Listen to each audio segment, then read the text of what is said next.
नमस्कार बंधुगण autism today आउ एक नुआ अध्याय को आपण स्वागत करुच्ची।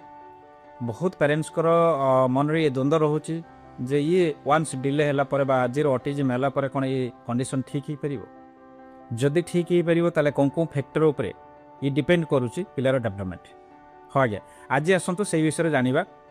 प्रथम कथा हूँ केते अर्ली आप इंटरवेंशन स्टार्ट कर प्राइम फैक्टर बिकज जोटा अर्ली एज रे हो पार सेटा केबे भी लेटर एज रे संभव नहीं सेटा आपण माने भी जानी छथि। तेनो प्रथम और प्राइम फैक्टर होची आपण अर्ली जिते अर्ली आपण स्टेप नउछथि।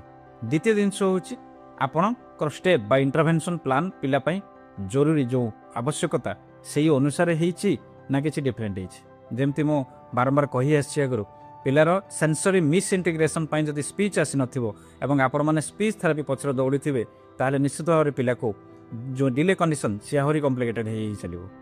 तेणु पिलार आसेसमेंट अनुजाई और पिलार नीड अनुजाई जब आप इंटरवेंशन देइचंती ताले निश्चित भाव से रेस्पॉन्स करिवो एटा 100% आपनकर सियोर हो जात।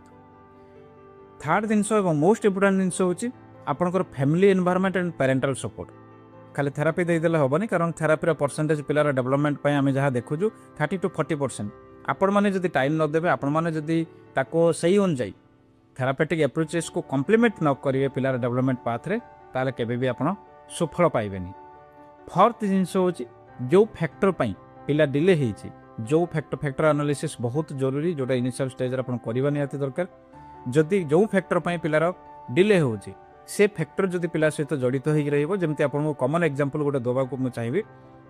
धर जो किसी पिला टीवी बा मोबाइल देखी आपणकर जो लैक ऑफ एनवायरमेंटल स्टिमुलेशन पाई ही डिले होती ताहले से जगह पिला को थेरापी दौरान बट से आपण पाखे से सेम एक्सक्यूज टाइम ना तेणु पिला से मोबाइल आउ टीवी सहित रही ताहले भी से क्षेत्र में आप रिजल्ट पाइबे। तेणु डिपेंडेंट फैक्टर गुड़ाक जब आप टिके सचेतनतार हिसाब से नहीं कि पिला सहित लगे और अर्ली एज रु प्रॉपर इंटरवेंशन करेंगे ताहले निश्चित भाव में पिला सफल पाइबे।